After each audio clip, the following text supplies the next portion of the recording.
Praise the lord. Union baptist church की ओर से आज का ऑनलाइन सर्विस में जुड़ने के लिए आप सभी को स्वागत है। परमेश्वर को धन्यवाद देते। परमेश्वर ने हम सभी को पूरे अच्छी रीति से संभाल के रखा है ताकि उसकी महिमा कर पाए और उसकी आराधना कर पाए। आज हम नया विषय में जाएंगे। हमारे बीच में ब्रदर जोनाथन ने आज का नया विषय में हमें अगुवाई करेंगे और हिंदी में अनुवाद करेंगे ब्रदर सैम कैल्विन। उससे पहले हम वर्शिप में चलेंगे। हमारे बीच में वर्शिप टीम आज का वर्शिप लीड करेंगे।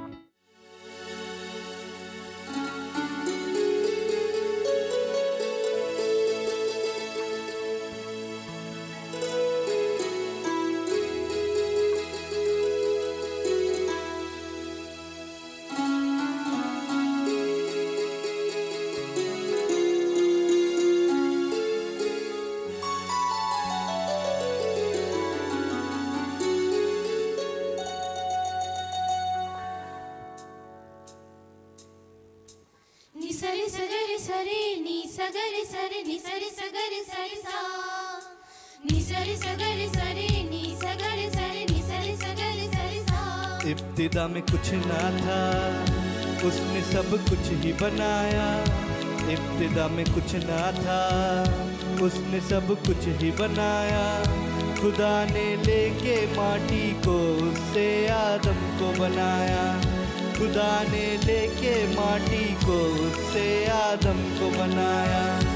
इब्तिदा में कुछ ना था, उसने सब कुछ ही बनाया।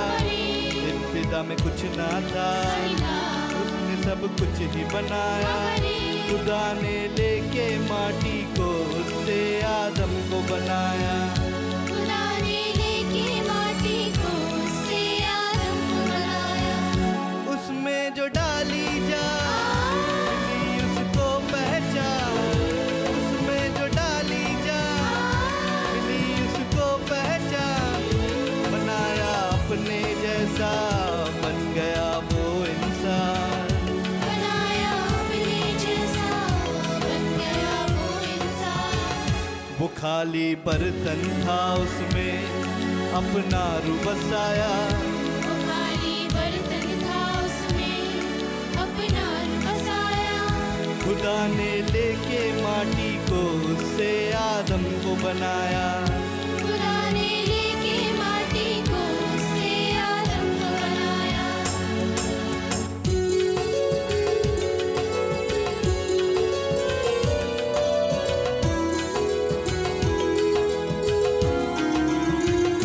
खुदावन रोज मिलता था उससे बागे अदन में।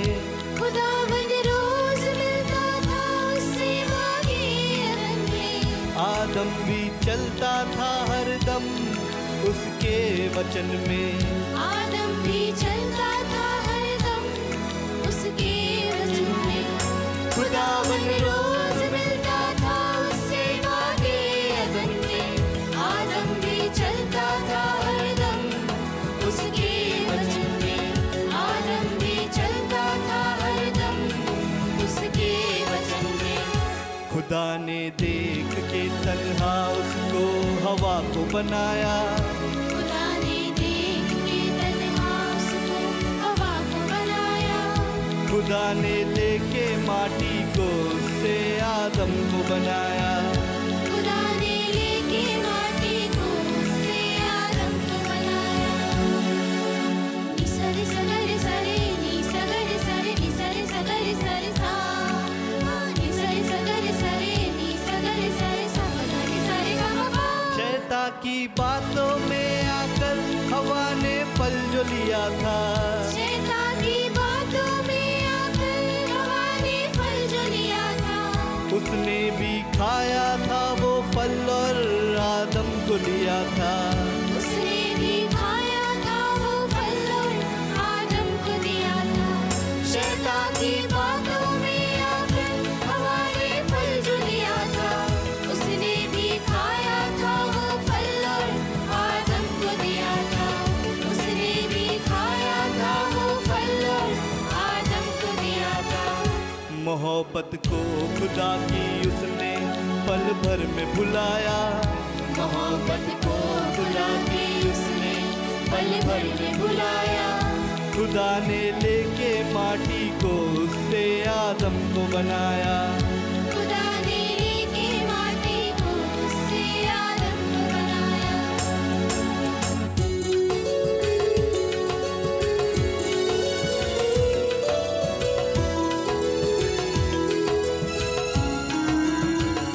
हुक्म जो तोड़ा था आदम ने और फिर था पछताया, खुदा ने भेज के बेटा अपना था राह बनाया।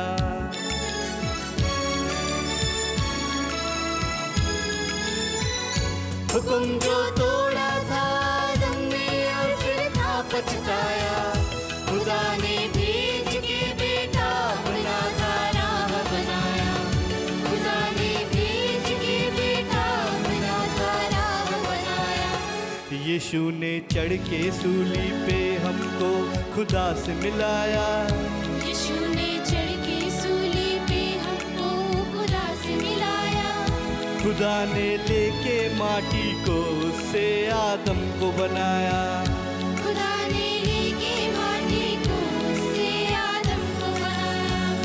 इब्तिदा में कुछ ना था, उसने सब कुछ ही बनाया। इब्तिदा में कुछ ना था, उसने सब कुछ ही बनाया। खुदा ने लेके माटी को उससे आदम को बनाया। खुदा ने लेके माटी को उससे आदम को बनाया। उसमें जो डाली जान मिली उसको पहचान, उसमें जो डाली जान मिली उसको पहचान। बनाया अपने जैसा बन गया वो इंसान। बनाया अपने जैसा बन गया वो इंसान। वो खाली बर्तन था उसमें अपना रूह बसाया। वो खाली बर्तन था उसमें अपना रूह बसाया। खुदा ने लेके माटी को उससे आदम को बनाया। खुदा ने लेके माटी को उससे आदम को बनाया। खुदा ने लेके माटी को उससे आदम को बनाया। खुदा ने लेके माटी को उससे आदम को बनाया।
Good morning to all of you. आप सभी को good morning. We greet you all again, once again, in Jesus' precious name. आप सबको यीशु मसीह के मधुर नाम में फिर से हम स्वागत करते हैं। We have been waiting for you all, and we hope that you all also may be waiting for us. हम आपके लिए इंतज़ार कर रहे थे और हम यह भी आशा करते हैं कि आप भी हमारी इंतज़ार कर रहे थे। As we said before, today we will see another revelation, another teaching from God's Word, and this will be a deep study about the heart of God. और जिस तरह से पहले भी हम देखते हुए आ रहे हैं, आज भी हम देखेंगे गहराई से परमेश्वर के एक वचन को। और आज का जो विषय है वो परमेश्वर का हृदय के ऊपर में है। So before we look to God's Word, we'll pray. तो इससे पहले हम प्रार्थना करेंगे। God, we thank you and we glorify your name. How marvelous you are and how good you are. We thank you that you have been guiding us, you have been teaching us. We thank you for protection. We thank you for your voice that speaks to us. We thank you that for your spirit that leads us and guides us and opens us to see deeper in your word. Lord, we want you to guide our meditation this morning. Help us to know and learn more and go deeper in this subject. And help us to see your heart and what your heart says, and help us to see through your heart. Be with us from beginning to end. In Jesus' name we pray. Amen. The topic is the heart of God. तो आज का जो विषय है वो है परमेश्वर का हृदय। So I want your careful attention because we will see different things. तो मैं चाहता हूँ कि आप ध्यान पूर्वक सुने क्योंकि हम अलग अलग बातों को देखेंगे। First of all, we will read a verse from the Gospel of John, chapter 13, verse 25. सबसे पहले हम एक वचन को देखेंगे, वो यूहन्ना की पुस्तक उसका 13वां अध्याय का 25वां पद। It says, He then lying on Jesus' breast said unto him, Lord, who is it? और इस प्रकार से यहाँ लिखा है, उस शागिर्द ने ईसा की तरफ सर झुकाकर पूछा, खुदावन वो कौन है? So, this is the time when Jesus reveals that one of his disciples is going to betray him. और यह तब की बात है जब यीशु बोलने लगते हैं कि उसका एक चेला उसको धोखा देने वाला है। So, the disciple of Jesus, John, was sitting near Jesus, and so he leans towards Jesus' breast near his chest, and he asks Jesus, who is it that is going to betray you? और यूहन्ना यीशु के पास था और वो यीशु की तरफ झुकता है, उसके सीने पे सर रखता है और पूछता है, खुदावन वो कौन है जो तुझे धोखा देगा? So, the way John was leaning on Jesus, his head was near on the chest of Jesus and near the heart of Jesus. और जिस प्रकार से यूहन्ना झुका हुआ था, उसका सर जो है यीशु के हृदय के पास में था। So, we will be looking into three things, and this is the speciality of the Gospel of John. तो हम ऐसे 3 बातों को देखेंगे और ये यूहन्ना के विषय में कुछ कहेंगे। Now, this Gospel is very special. ये सुसमाचार काफ़ी स्पेशल है। So, John reveals three things that is not found in other Gospels. और यूहन्ना 3 ऐसे बातों को कहता है जो दूसरे सुसमाचारों में नहीं पाया जाता। So, there is something special in the Gospel of John. तो यूहन्ना के किताब में हम कुछ ऐसे स्पेशल देखते हैं। Now, we know that John was leaning on the heart of Jesus. अब हम जानते हैं कि यूहन्ना यीशु के हृदय के पास यानी उसके सीने की तरफ झुक के था। Now, John also speaks about another 2 incidents. अब यूहन्ना फिर 2 ऐसे घटनाओं के बारे में कहता है। The first thing is, we will see that in John 19:34, we know after the crucifixion, a Roman soldier pierces Jesus' heart. अभी यूहन्ना की पुस्तक उसका 19वां अध्याय उसका 34 पद में अगर देखेंगे तो यीशु जब क्रूस में चढ़ाया गया था उसके बाद में देखते हैं कि रोमियो का एक सैनिक उसका हृदय के पास में यहाँ पे जो है वो छेद डालता है। And after that, what happens? Blood and water pours out from there. उसके बाद में क्या होता है, वहाँ से रक्त और पानी बहने लगता है। Another thing recorded in the Gospel of John is in John chapter 20, verse 27, after the resurrection, when Jesus appears, Thomas reaches out and touches Jesus' chest. उसके बाद हम देखते हैं योना 20 अध्याय उसका 27वां पद में थोमा वहाँ पे जो है वो बढ़ता है और वहाँ पे यीशु का हृदय में अपने हाथों को डालता है। Because there was a wound there, and most probably it was the area of the heart where Thomas touches.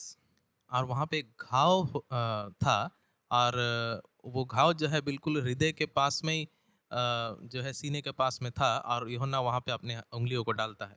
So these three events is not recorded in Matthew, Mark, and Luke. तो ये तीन विषय जो है ये मत्ती, मरकुस और लूका में नहीं लिखा गया है। Those other gospels do not have recorded this Roman piercing Jesus' heart. और ये तीनों किताब मत्ती, मरकुस, लूका में अगर आप देखेंगे तो ये रोमियो का एक सैनिक जो है वो छेद डालता है और यीशु के हृदय के पास, वहाँ नहीं लिखा है। Thomas touches Jesus' heart, that is also not recorded. और थॉमस जो है वो भी यीशु के हृदय के पास में अपने उंगलियों को डालता है, छूता है, यह भी नहीं लिखा हुआ है। And John leans on the chest of Jesus during the supper, that is also not recorded in those gospels. और देखते हैं हम लोग मेज के समय में वहाँ पे योना जो है अपना सिर को लेके यीशु के सीने के पास में रखता है, यह बात भी नहीं लिखा हुआ है। So we see this is the speciality of the Gospel of John, that he focuses and speaks about the heart of Jesus. तो एक स्पेशल बात हम यहाँ देखते हैं, यूहन्ना जो है यीशु के हृदय के विषय में बात करता है। He's telling what people are doing with Jesus' heart. वो यह कह रहा है कि लोग यीशु के हृदय के साथ में क्या करते हैं। Now when these three individuals were reaching out to Jesus' heart, they had three questions in mind. अभी ऐसे जो है हम देखते हैं ये लोग जो है जब यीशु के हृदय के पास में जाते हैं तो उनके विचार में तीन प्रश्न उठते हैं। When the Roman centurion pierced Jesus' heart, he had this question: is Jesus dead? रोम का ये सैनिक जब यीशु के हृदय के पास में छेदता है तो वो यह प्रश्न अपने आप को करता है, क्या वो मर चुका है? When Thomas touches Jesus' heart, Thomas had a question: is Jesus really alive? जब थोमा यीशु के हृदय के पास में अपना उंगलियों को डालता है तो वो अपने आप से प्रश्न पूछता है, क्या यीशु जीवित है? And finally, when John leans on Jesus' heart, he leans on his heart to ask him a question: is he going to be betrayed, or who's going to betray him?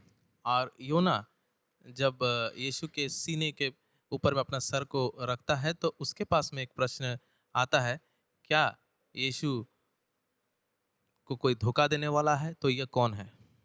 And so he leans and he asks Jesus, who is it, Lord, who is going to betray you? तो वो झुकता है यीशु के पास में और कहता है, पूछता है कि प्रभु आपको कौन धोखा देने वाला है? So a sinner asks this question: is Jesus dead? तो एक पापी जो है एक प्रश्न अपने आप से पूछता है, क्या यीशु मर चुका है? But when a person becomes a believer, then he encounters Jesus and he says, is he alive? मगर एक व्यक्ति जब एक विश्वासी हो जाता है, यीशु का साथ में जब उसका आमना सामना हो जाता है तो वो विश्वास करने लगता है कि यीशु तो जीवित है। That is why Jesus says, Thomas, don't doubt but be believing. इसलिए यीशु थोमा को कहता है कि थोमा तू शक मत कर मगर विश्वास कर। But John was one of the closest disciple of Jesus, and he represents a disciple who wants to know if Jesus is going to be betrayed, because he doesn't want to betray Jesus. और यूहन्ना जो है वो काफ़ी एक करीबी रिश्ता यीशु के साथ में रखता था, तो वो ये जानना चाहता था कि कौन यीशु को धोखा देने वाला है, क्योंकि वो नहीं चाहता था कि वो यीशु को धोखा दे। So before we went against the heart of Jesus, तो हम देखते हैं कि पहले हम यीशु के हृदय के खिलाफ जा चुके थे, because we were enemies क्योंकि हम दुश्मन थे and we were sinners. और हम पापी थे। But after that, we come to Jesus like Thomas and we come and encounter his resurrection power. मगर उसके बाद में हम यीशु के पास आते हैं जैसे थोमा आया, और उसके बाद में उसका पुनरुत्थान का सामर्थ्य को हम लोग समझ पाते हैं। But finally, we need to be like John, who rests his heart rests his head on Jesus' heart. मगर आखिर में हमें योना के जैसे होना ज़रूरी है, जो अपने आप को यीशु के सीने के ऊपर में रखता है। And when Jesus did not share that who was going to betray him, Jesus spoke and whispered to John that Judas was going to betray him. और यीशु तो पहले नहीं कहना चाह रहा था, मगर उसके बाद में यीशु जो है एक धीमा आवाज़ में कहने लगा कि योदस उसको जो है धोखा देगा। So we see even in church history, this disciple John, he was called by a name. He was called as the disciple who leaned on Jesus' heart. और कलीसिया का इतिहास में भी यूहन्ना को एक ऐसा चेला कहला जाता है जो यीशु के सीने के ऊपर में सर रखने वाला चेला कहला जाता है। What happens when you lean on Jesus' heart? Jesus, he starts speaking to you. क्या होता है जब आप यीशु के सीने के ऊपर में अपना सर को रखते हैं? यीशु आपसे बात करना शुरू करता है। It represents intimacy. ये जो है एक घनिष्ठता को दिखाता है। So what happened then? We see that John, he writes the book of Revelation. क्या होता तब? यूहन्ना जो है वो प्रकाशिक वाक्य की किताब को लिखता है।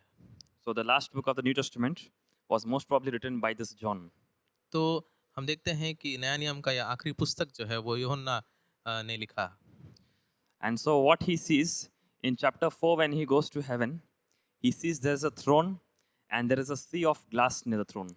और यह प्रकाशिक वाक्य का चौथा अध्याय को अगर देखेंगे तो वहाँ पे यूहन्ना कहता है कि वो एक पत्थर को देखता है और एक समुद्र जो है बिल्कुल पत्थर का समुद्र को देखता है। That is found in Revelation chapter 4 verse 6. और वो प्रकाशिक वाक्य की पुस्तक उसका चौथा अध्याय 6वां पद में पाया जाता है। Then Revelation chapter 4 verse 10 it says there are 24 elders who are gathered around this throne worshipping the one who is sitting on the throne. और प्रकाशिक वाक्य पुस्तक उसका 14 अध्याय का 10 पद में लिखा है कि 24 बुजुर्ग जो है वो सिंहासन के चारों ओर बैठे हैं और आराधना कर रहे हैं। And they are removing their crowns from their head and they're placing it down in worship. और वो अपने मुकुट को सरों से निकाल रहे हैं और वहाँ चरणों के पास में परमेश्वर के पास रख रहे हैं और आराधना कर रहे हैं।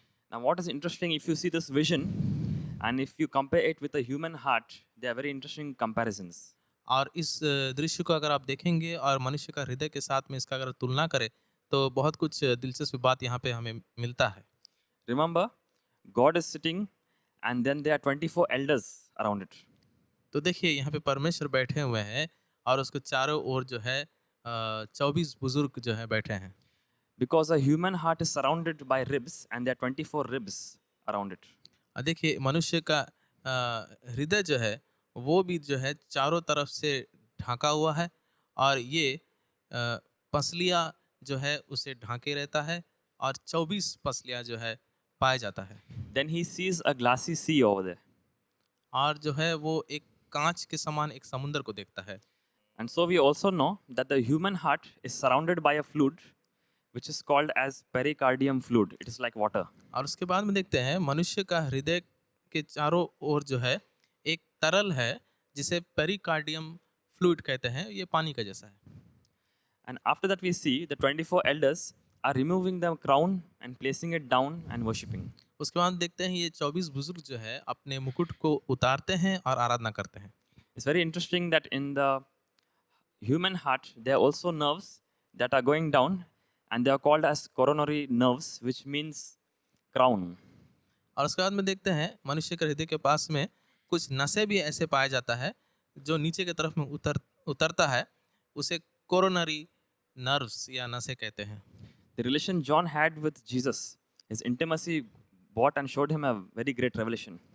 और जो रिश्ता यूहन्ना का यीशु मसीह के साथ था, ये रिश्ता उसको काफ़ी करीब लेके आया यीशु का और बहुत कुछ उसे दिखाया। Now how we get this revelation अब ये प्रकाश हमें कैसा मिलता है? and what is the heart of God?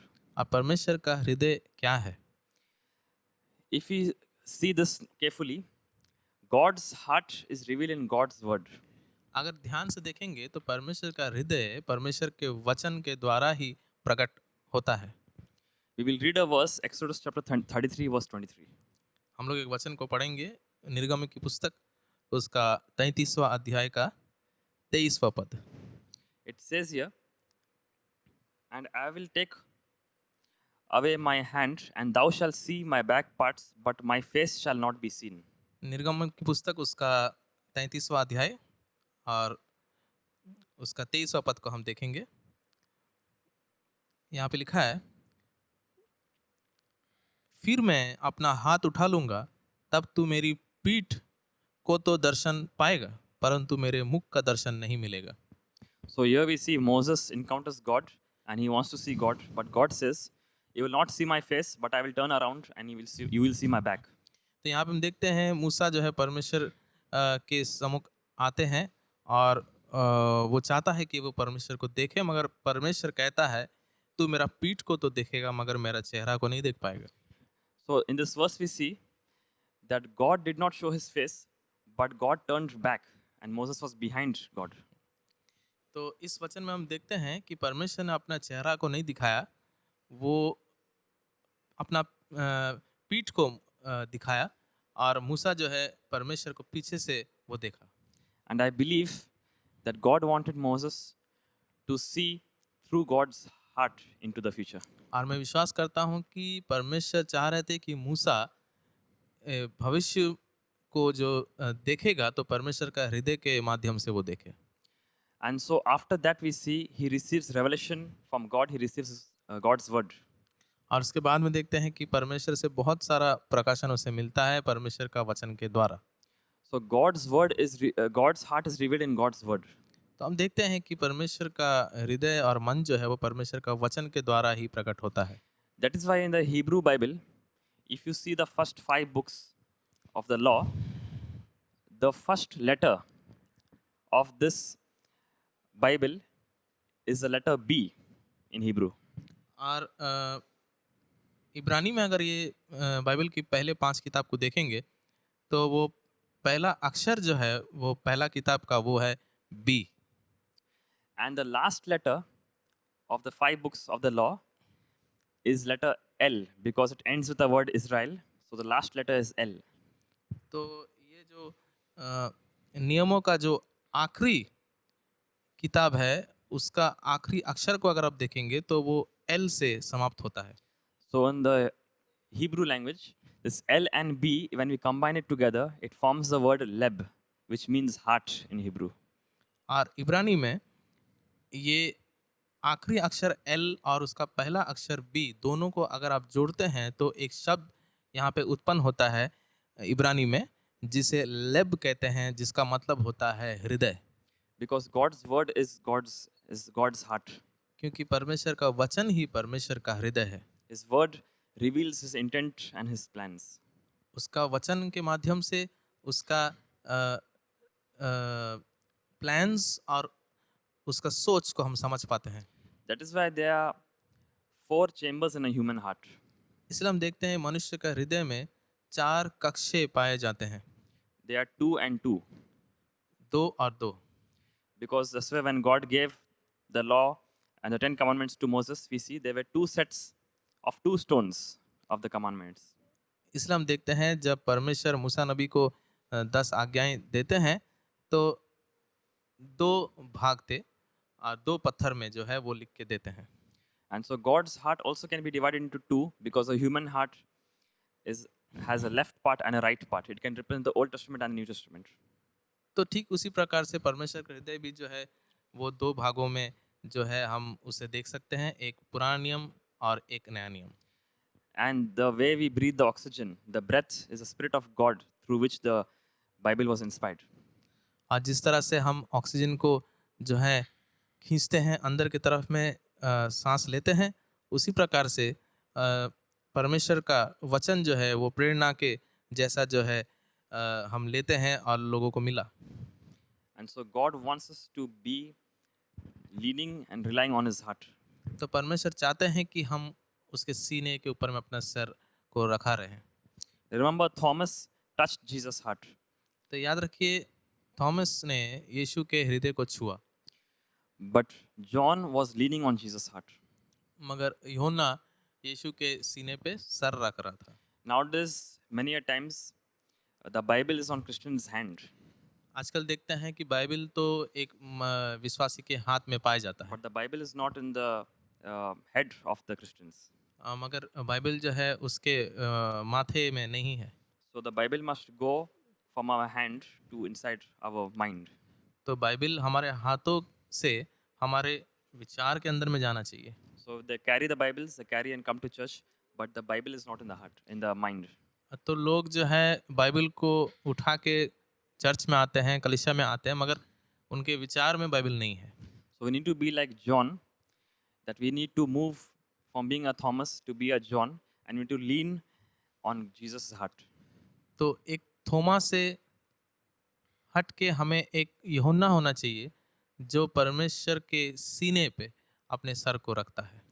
And so when he whispers to Jesus, Jesus whispers back to him and says to John, the one who I will dip the bread and give it to eat, he is the one who will betray me.